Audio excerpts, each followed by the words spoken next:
San Diego, California. I ride street bikes. I got into racing this year. Started with track days, but then my buddy and I started going to races at Willow Springs up in Lancaster. I've raced in WSMC in the Weir Series.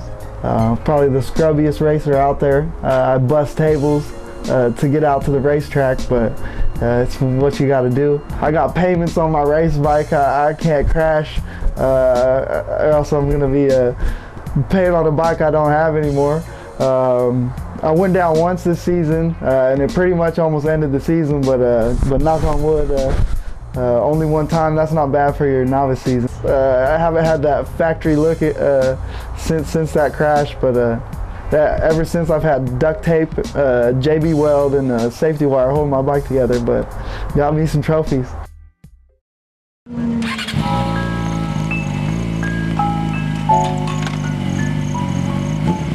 I race a 2006 Yamaha R6. I race it in super stock, which means that there's nothing done to the engine, and I can only put bolt-ons on. I joined the Weir Series also, which you travel all around the western United States. Then WSMC, Willow Springs Motorcycle Club, they race at Lancaster every month like clockwork.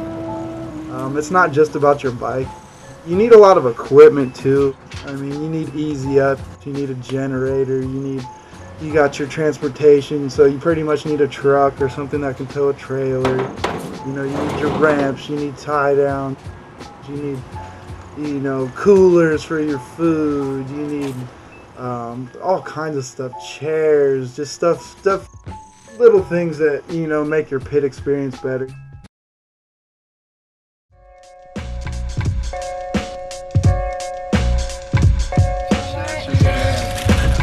I'm talking about. Proving ground. I mean, a normal weekend, I start getting excited, you know. Normally midweek I'll be busting tables at Bennigan's, just thinking about turn 3 or turn 4, or, you know, who I'm going to battle with the next weekend coming up. So definitely in the middle of the week I start thinking about it. It should be 200. No, you want to? Yeah. How much is it? 205?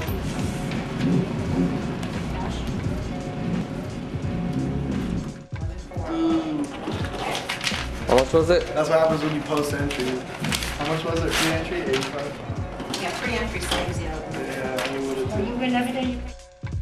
I gotta go tech. Tech inspection's cool as long as your bike's alright. Like if you've got JB weld or duct tape on your bike like me, you kind of hold your breath when you go to tech inspection. Like, please pass me, please pass me. Because the last thing you want is to get failed in tech and not be allowed to race because something's definitely, you know, they deems not safe enough, which, you know, I'm thankful that there's guys out there like that, or else, you know, who knows who could be out there leaking oil or making it unsafe for other people to ride. So it's definitely important to go to tech.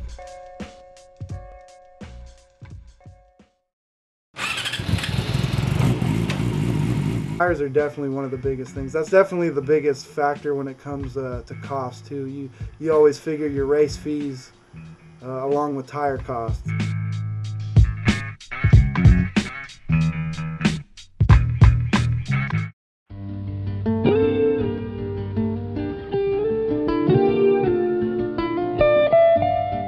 I've got a couple rituals. Like I always wear my Ramel Reyes shirt. He's a friend of ours that passed away, and they had memorial shirts made. I've worn his shirt under my suit every race, and yeah, he's kept me safe. I mean, superstitious, yeah, but it definitely puts my mind at ease knowing that I'm just representing him while I'm riding, you know, as well as Dave Mogan.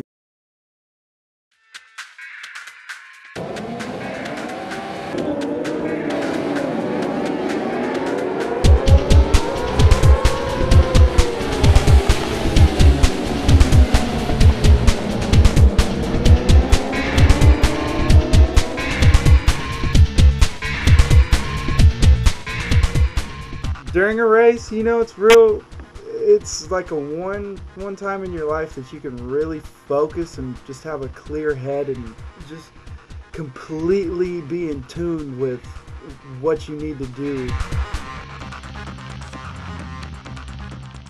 And when you're on that bike in that race, you know, you see the guy in front of you, you hear a guy behind you, and you know what you have to do. You either have to go faster to catch that guy, or you need to settle in your place and know that you're not going to be contending for that better spot.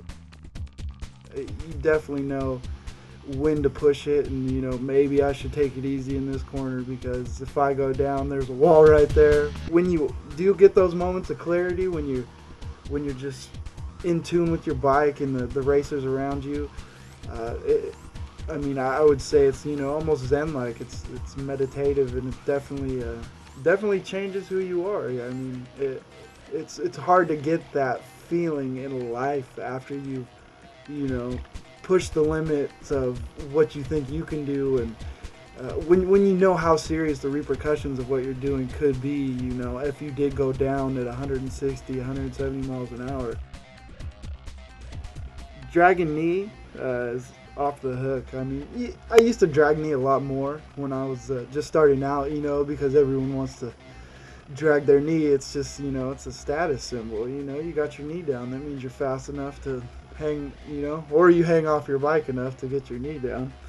That's what I would do at the beginning of my racing experience. I would hang off the bike as much as possible to get that knee on the ground until I figured out the faster you go, the less you need to hang off your bike, and that knee will still get on the ground. And maybe sometimes when you don't want your knee on the ground, then it'll be on the ground.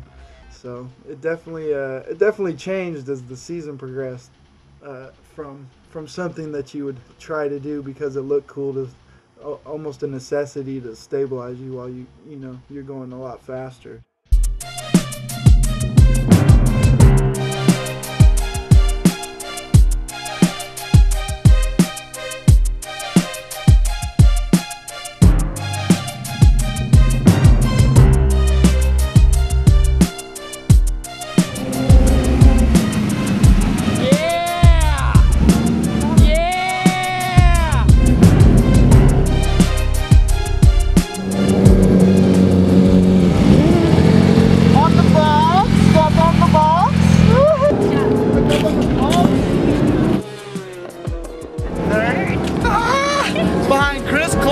The fastest 600 in the country, and Frankie Garcia, 16-year-old in fucking X Games. Call me.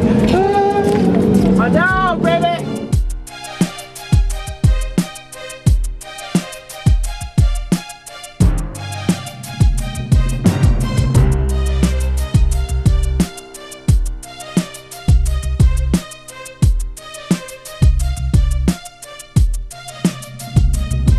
See my turtle.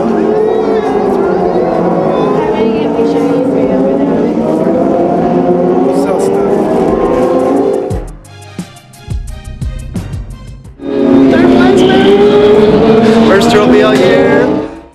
So I was happy with that. My first season ever racing, and I got 2 top 10s, which overall there's like 40 or 50 racers out there. So I was definitely happy with those. But I definitely see myself progressing, to be a top expert in club racing, and maybe get some small time sponsorships with some dealerships, and just some product support.